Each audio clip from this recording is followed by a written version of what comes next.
اللہ فرماتا ہے اور دنیا سوائے دھوکے کے سامان کے کچھ نہیں. جس نے دنیا بنائی وہ خود فرما رہا ہو, جو اس کائنات کا خالق ہے وہ خود فرما رہا ہو, یہ دنیا دھوکے کے سامان کے علاوہ کچھ نہیں. یعنی یہاں پر انسان اکثر دھوکہ کھا جاتا ہے. دھوکے کا مطلب یہ نہیں ہے کسی دوست سے دھوکہ کھا رہا ہے, بلکہ وہ پوری اپنی زندگی میں دھوکہ کھایا ہوا ہے. جس چیز کو اسے حاصل کرنا تھا دنیا نے اس کا منہ موڑ کر کسی اور چیز میں لگا دیا ہے. یہ دھوکہ نہیں ہے تو اور کیا ہے؟ میں آپ کو ایک بات بتا دوں, آپ گھر سے نکلے تھے, سامان سب باندھ کر کے دلی جا رہے تھے, اسٹیشن پر کسی نے پکڑ لیا اور کہا آؤ چلو میں تمہیں ٹرین میں بٹھا دیتا ہوں, اور اس نے تمہیں دلی کی ٹرین کی بجائے تمہیں مدراس کی چنئی کی ٹرین میں بٹھا دیا, بیٹھ گئے تم. مجھے یہ بتاؤ یہ دھوکہ ہوا کہ نہیں ہوا تمہارے ساتھ؟ بہت بڑا دھوکہ ہوا کہ منزل تمہاری کہیں اور تھی, تم کہیں اور چل پڑے. دیکھنے کو ٹرین سیم دکھ رہی تھی, تم نے اس کی بات کا یقین کیا اور بیٹھ گئے, اور جب پہنچے تو پتا چلا نہیں میں تو دلی پہنچا ہی نہیں, میں چنئی آ گیا. زندگیاں اسی طرح سے گزر رہی ہیں. تم جس راستے پر چل رہے تھے اصل تمہاری منزل مدینہ طیبہ ہے, تمہارا سفر حضور پاک کے قدموں تک پہنچنا ہے, لیکن ایرا غیرہ آتا ہے اور تمہیں کسی دوسرے ٹریک پر ڈالتا ہے اور تم چل پڑتے ہو اس کی بات پر. اسی لیے قرآن نے کہا یہ دھوکے کے علاوہ کچھ نہیں ملتا یہاں پر. دنیا اور دنیا داروں پر تم کبھی بھروسہ نہ کرنا, تم اپنی منزل پر ہمیشہ توجہ رکھنا. تمہاری منزل یہ نہیں ہے. اسی لیے شاعر نے کہا تھا غلط روی سے منازل کا بعد بڑھتا ہے, مسافروں روش کارواں بدل ڈالو. تم ٹیڑھے میڑے چلتے رہو گے تو منزل لمبی ہو جائے گی, فاصلہ دور ہو جائے گا. اس لیے چلنے کا طریقہ بدل ڈالو, تمہارا سفر آسان بھی ہو جائے گا اور منزل جلدی پہنچ جاؤ گے.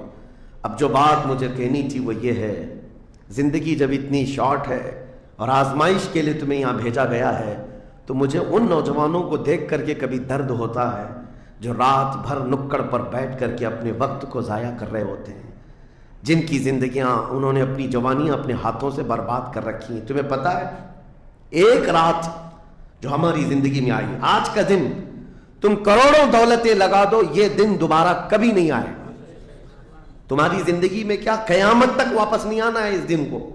دنیا چل پڑی ہے, پیچھے کی طرف کبھی نہیں آئے گی. اللہ کا قانون ہے, یہ جو وقت گزر رہا ہے ہمارا دوبارہ ہماری زندگی میں کبھی نہیں آنا ہے.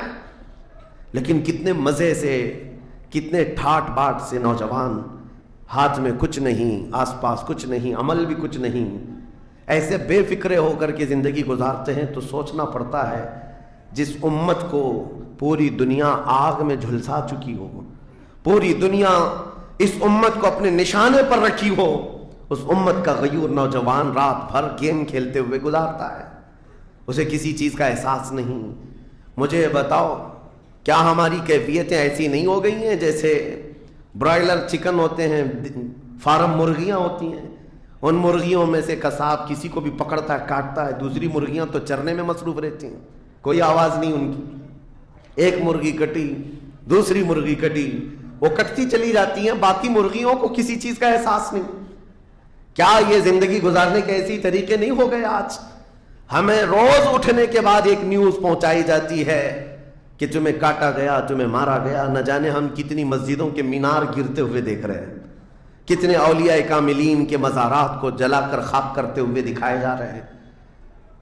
اور ہمارے امت کے ساتھ یہ نہیں, بانی اسلام کی عزت کے ساتھ مذاق, یہ روزانہ نہیں چل رہا ہے. یہ تمام حالات کے بعد اب مجھے فکر اس بات کی ہوتی ہے, میاں جب ہمارے گھر میں جنازہ رکھا ہوتا ہے تو ہم کھانا تک نہیں بناتے چولہے پر, گھر کے اندر, اور جب امت پر ایسے حالات گزر رہے ہوں تو کیا اس نوجوان کو یہ زیب دیتا ہے کہ وہ عیاشی میں رات گزارے؟ کیا اسے یہ زیب دیتا ہے کہ وہ نکڑ پر بیٹھ کر پوری رات کو تباہی کے اڈے پر گزارے؟ تمہارے ہاتھ میں تاش کے پتے, تمہارے ہاتھ میں شراب کی بوتلیں کیسے آ گئیں؟ یہ امت وہ ہے, تمہیں میں بتاؤں, جنگ تبوک ایک جنگ ایسی ہے حضور پاک صلی اللہ تعالیٰ علیہ وسلم کی زندگی پاک میں 900 کلومیٹر کا فاصلہ ہے مدینہ طیبہ سے. ہوا یہ تھا کہ ایک صحابی رسول حضور صلی اللہ تعالیٰ علیہ وسلم کے قاصد بن کر جا رہے تھے, اور بیچ راستے میں ایک عیسائی بادشاہ کے گنڈوں نے اس صحابی رسول کو گرفتار کیا اور ان کو ٹکڑے ٹکڑے کر قتل کر دیا.